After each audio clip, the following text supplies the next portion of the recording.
అలాగే గవర్నర్ ముఖ్యమంత్రి గారు, అలాగే మన ప్రెసిడెంట్ అయిన పల్లి భీమారావు గారు, ఎమ్మెల్యే అయిన సత్యానందరావు గారు, వైస్ ప్రెసిడెంట్ అయిన మన వీరేష్ గారు, అందరికీ కూడా నమస్కారం అండి. మన ఊరికి ముఖ్యంగా కావాల్సింది ఆడబిడ్డలందరికీ కూడా ఒక పని చేయడానికి ఒక ఫ్యాక్టరీ కావాలి సార్. ఎందుకంటే ఇక్కడి నుంచి కండవిల్లి వెళ్తున్నారు సార్. ఒక 4-5 గంటల జర్నీ చేయాలి సార్. 8 గంటల నుంచునే పని చేస్తారండి కండవిల్లి ఫ్యాక్టరీలో సార్, దూది ఫ్యాక్టరీ సార్.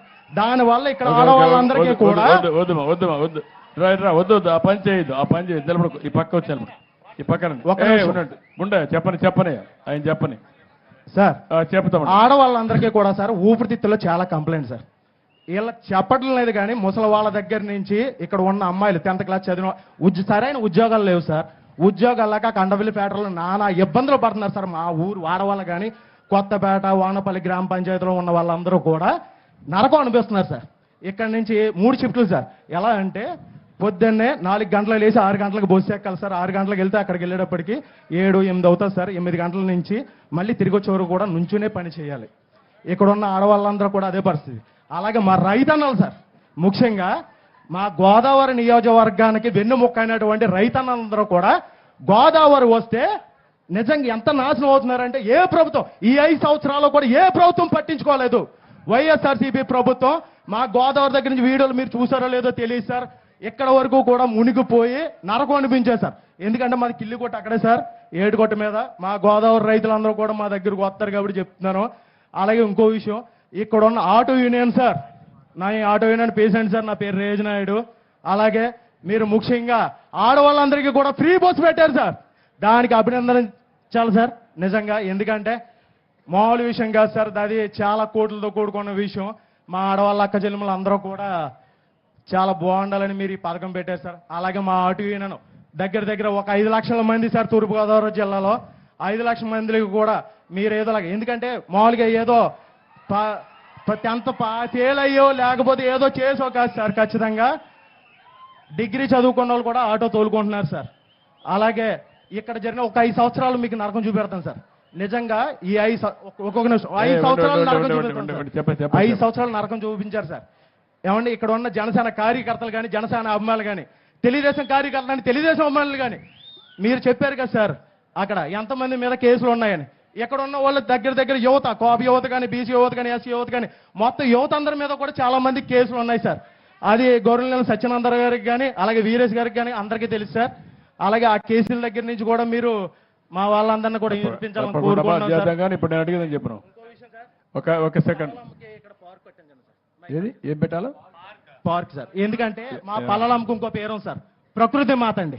ప్రకృతి మాత ఆవిడకి అక్కడ ఇదంతా కూడా పల్లలమ్మ గారికి కలెక్టర్ ఉండు హరీష్, నువ్వు కాసేపు ఉండు, నువ్వు ఓపిక పట్టు. నాకు తెలిసి నాకు ఎట్లా హ్యాండిల్ చేయాలి నాకు తెలుసు, ఓపిక పట్టు.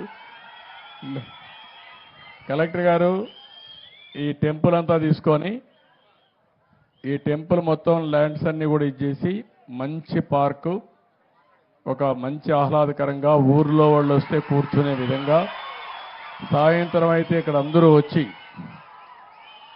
దేవుని సేవలోనే కాకుండా నేచర్ ప్రకృతి సేవలో తన్మయత్వం ఉండే విధంగా తయారు చేయండి. దానికి ఎంత డబ్బులు కావాలని ఇస్తాం, దానికి వర్కౌట్ చేసి ఇమీడియట్గా శ్రీకారం చుట్టండి. రెండోది, ఎక్కడికి పోయి పనిచేస్తారు మా లేడీస్ అంతా?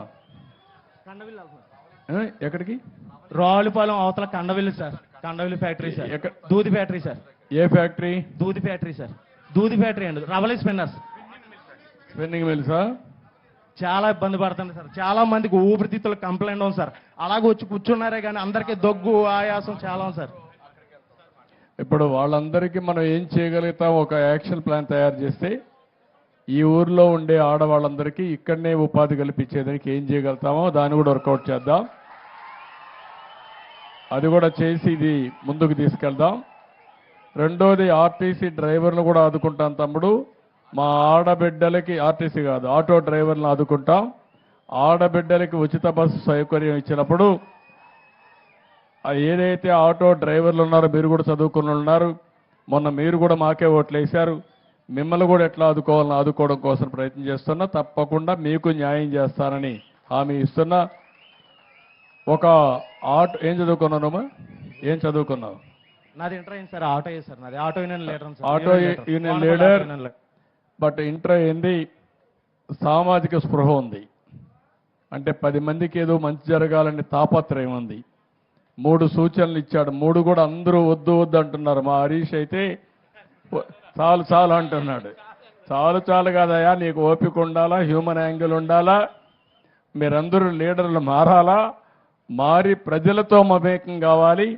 5 నిమిషాలు లేట్ అయితే కొంపలేం కూలిపోగాని ప్రజలు చెప్పింది విని ఆ సమస్యను పరిష్కారం చేసే దిశగా మీరు పనిచేయాలి, అడ్మినిస్ట్రేషన్ పనిచేయాలి.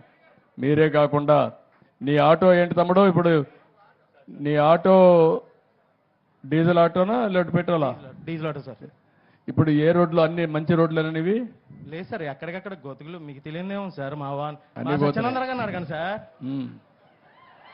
ఇప్పుడు నీ దగ్గర నేను హాస్పిటల్ తీసుకెళ్ళకుండా డెలివరీ అయిపోతుంది సార్. ఎలక్ట్రికల్ ఆటో ఇప్పిస్తే నువ్వు దాంతో తక్కువ ఇది చేసుకోగలుగుతావా? పోతుంది ఇప్పుడు, అంటే గోతులు ఎక్కువ ఉంటే. గోతులు ఎక్కువ ఉంటే ప్రాబ్లమ్స్ ఎక్కువ వస్తాయి సార్ ఎలక్ట్రిక్ ఆటో. ఇది అయిపోయి మళ్ళీ నీతో మాట్లాడతాను, నీకేం చేయాలో చూస్తాను. ఓకే, నీతి నిజాయితీ సంతోషం. నేను ఆటో ఇస్తానంటే ఆటోమేటిక్గా యాక్సెప్ట్ చేసేవాడు, కానీ లేదు సార్ గోతులు ఎక్కువ ఉంటాయి, ఆటో ఎలక్ట్రికల్ ఆటోకి సమస్యలు వస్తాయి,